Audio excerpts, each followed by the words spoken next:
mga babae. Females ulit, no? As early as As early as 18 years old, no? Average age na pwede magkaroon ng fibromyalgia. So ito daw 'yon, no? Mga babae na ang average age ay 18 years old. May mga ibang references, no? As early as 10 years old nagkakaroon, and as late as about 45 years old, no? Pwedeng mag-manifest si fibromyalgia. But the average age, we're looking at about 18 years old.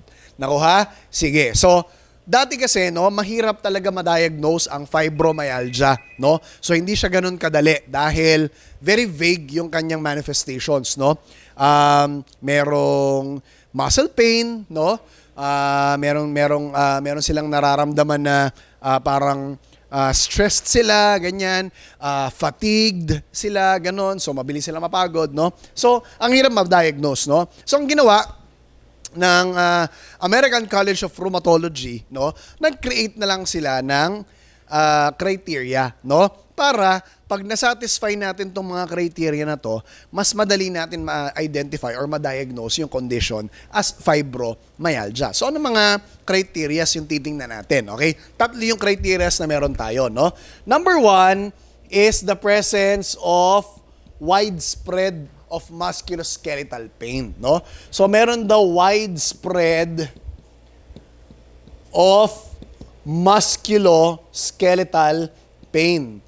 Dapat ito daw ay at least 3 months na na-experience ni patient, no? So, merong widespread of musculoskeletal pain, okay? So, masakit ang katawan, no? Actually, fibromyalgia, ginagamit din to na differential diagnosis doon sa pinag-usapan natin kanina na PMR or polymyalgia rheumatica. Kasi pareho silang merong muscle pain, no? Pero syempre, magkaiba naman condition yan, magkaibang disorder, no? So, mas madali natin mapipinpoint, no, yung kanilang mga manifestations, okay? By the use of the criteria. So, meron silang widespread of musculoskeletal pain dapat daw for 3 months na. Okay? Yes, okay. Ano pa? Pangalawa, number 2 na criteria natin is the presence of the tender points. Okay? Actually, the reason why, no, merong widespread of musculoskeletal pain is because of the presence of the tender points, no? Nakakalat yung tender points sa katawan natin. Okay? So, nasan ba yung mga tender points na yan? Alamin natin, no? Tapos, ilan ba sila?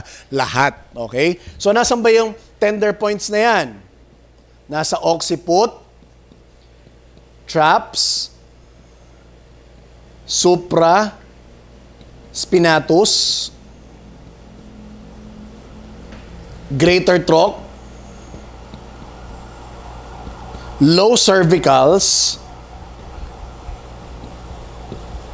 lateral epicondyle,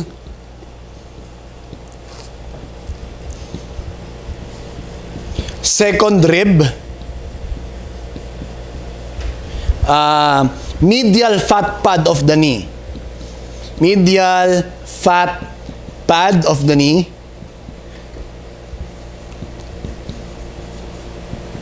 And the gluteals.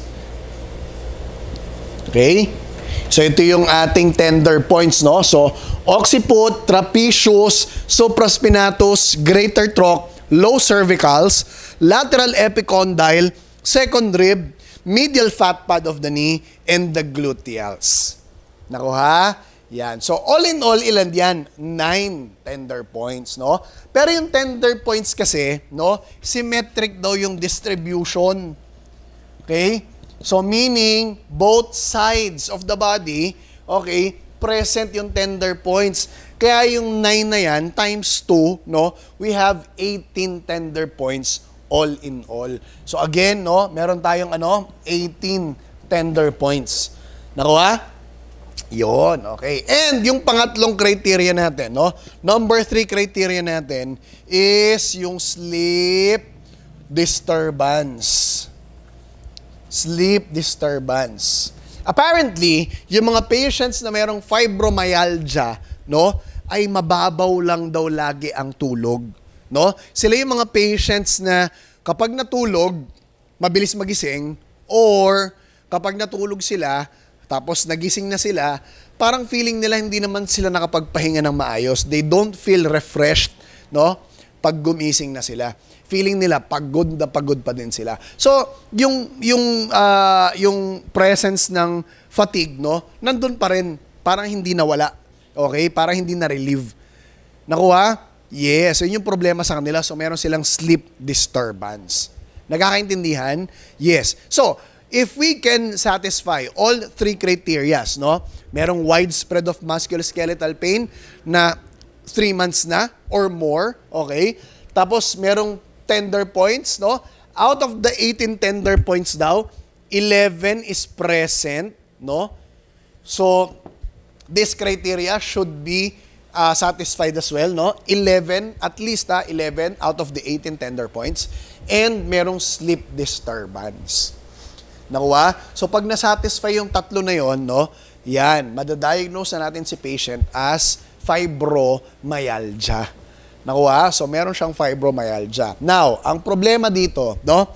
We cannot actually cure, okay, the condition, the disorder. Kumbaga, parang may fibromyalgia ka na. No? Yun na yun.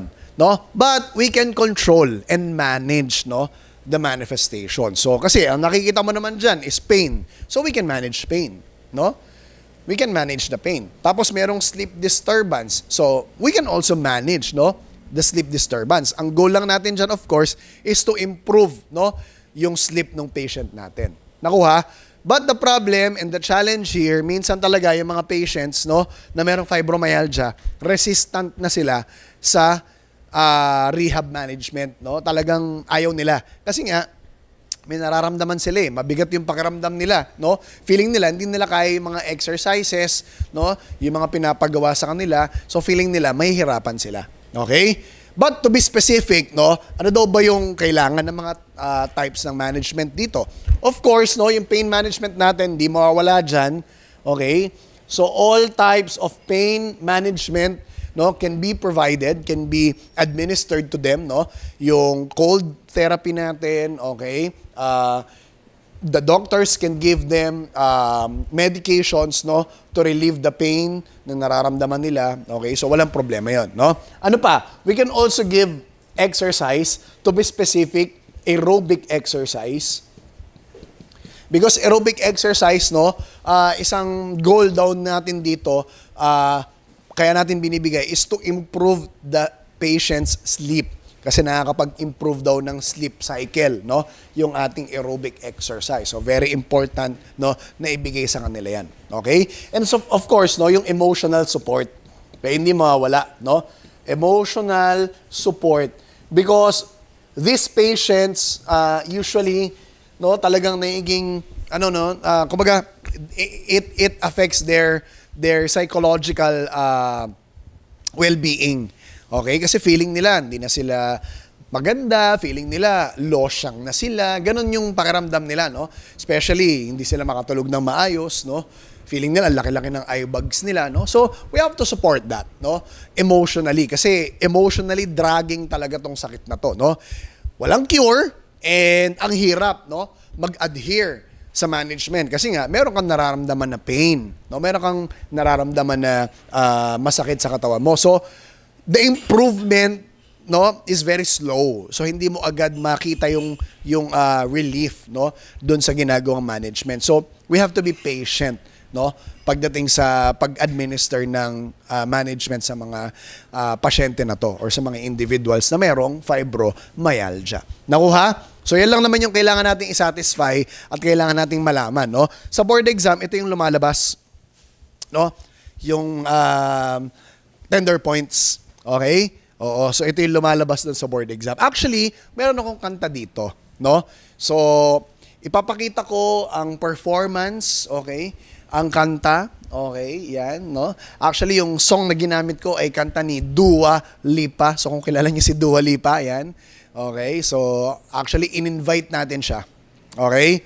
Na mag-perform para sa atin. So, without further ado, okay? Ladies and gentlemen, Dua Lipa.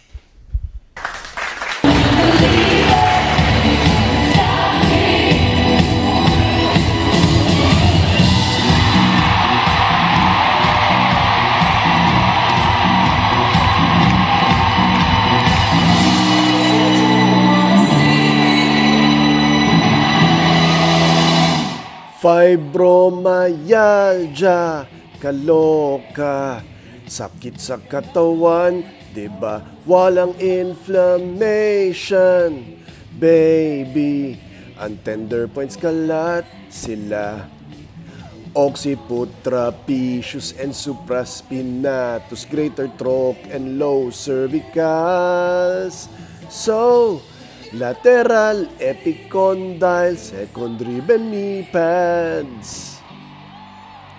Gluteals ay kasama o ang pain ay so bad. Don't show up, don't come out. Myofascial pain, na rule out. Walk away, you know how.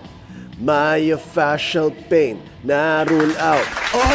Thank you very much, Dua Lipa, for singing us your song today. Ayan, so sana naman ay meron kayong natutunan, meron kayong napulot. Hindi lang kay Dua Lipa, pati dun sa mga diniscuss natin. Baka mamaya yung naalala nyo lang, yung kanta niya. Okay, pero mga papi, mga mamshi, mga beshi, maraming salamat sa pakikinig, sa panonood ng lecture na to. Sana meron kang mapulot, sana meron kang madala, no? Not only sa post-exam natin, pwede rin sa board exam na, no? And of course, kapag nag-practice ka na, pag PTRP and OTRP ka na. Okay? So, I'll see you again sa ating iba pang lectures, no, and discussions. And mag-aral ka lang na mabuti, and we are continuously praying for your success. So mga papi, mga mamshi, mga beshi, maraming salamat. See you next time. God bless. Wow.